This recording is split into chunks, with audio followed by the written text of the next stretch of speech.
తరబడి ఎన్ని మందులు వాడినా మీ మోకాల నొప్పులు తగ్గట్లేదా? ప్రాణ పెయిన్ క్లినిక్ లో అత్యాధునిక చికిత్స. ఆంధ్రప్రదేశ్ రాజధాని అమరావతి రైతులకు మంత్రి నారాయణ గుడ్ న్యూస్ చెప్పారు.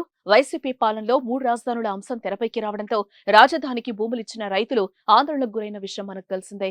కూటమి ప్రభుత్వం తిరిగి అధికారంలోకి రావడంతో అమరావతి రైతులు ఊపిరి పీల్చుకున్నారు. ఈ క్రమంలోనే వారందరికీ మినిస్టర్ నారాయణ భరోసా ఇచ్చారు. ప్రస్తుతం అమరావతి పరిస్థితిని అధ్యయనం చేయాల్సి ఉందని అన్నారు.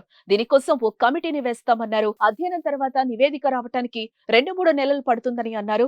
2.5 ఏళ్లలో అమరావతి నిర్మాణం పూర్తయ్యేలా చూస్తామని, రాజధాని కోసం భూములిచ్చిన రైతుల త్యాగాలు గొప్పవని ప్రశంసించారు. ఖచ్చితంగా అమరావతి రైతులకు న్యాయం చేస్తామని హామీ ఇచ్చారు. అమరావతి ప్రాంతంలోని ప్రతి గ్రామంతో తనకు అనుబంధం ఉందన్నారు నారాయణ. కేవలం 58 రోజుల్లో 34,000 ఎకరాల్ని రాజధాని నిర్మాణానికి రైతులు ఇచ్చారని గుర్తు చేశారు. 9,000 కోట్లు ఖర్చు పెట్టి రోడ్ల నిర్మాణం, మౌలిక వసతులు కల్పించామన్నారు. అలాగే రాజధానిలో ఐఏఎస్లు, ఎమ్మెల్యే, ఎమ్మెల్సీలు, 4వ తరగతి ఉద్యోగుల వసతి భవనాలు గత టీడీపీ ప్రభుత్వంలోనే 70 నుంచి 90% వరకు పూర్తయ్యాయని తెలిపారు. గత వైసీపీ ప్రభుత్వం అభివృద్ధి పనుల్ని కొనసాగిస్తే అమరావతి పూర్తయ్యేదన్నారు ఏపీ మంత్రి. అమరావతి పనులు పూర్తి చేసేందుకు రీటెండర్లు పిలవడమా, ఉన్నవారిని కొనసాగించడమా అనే దానిపై ఆలోచించి నిర్ణయం తీసుకుంటామన్నారు.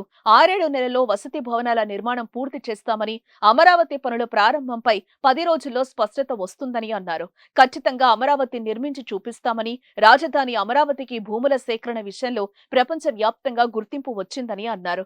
వైఎస్ఆర్సీపీ 5 ఏళ్ల పాలనలో రాష్ట్రంలో వ్యవస్థలన్నీ కుప్పకూలాయన్నారు మంత్రి. వైఎస్ జగన్ ముఖ్యమంత్రిగా ఉన్నంతకాలం ఏపీకి 3 రాజధానులంటూ గొడవ చేశారని అన్నారు. ముఖ్యమంత్రి చంద్రబాబుతో మాట్లాడి త్వరలోనే చెత్త పన్ను రద్దుపై నిర్ణయం తీసుకుంటామని తెలిపారు. 2014లో తాను నిర్వహించిన శాఖల్నే మళ్లీ తనకిచ్చారని అన్నారు.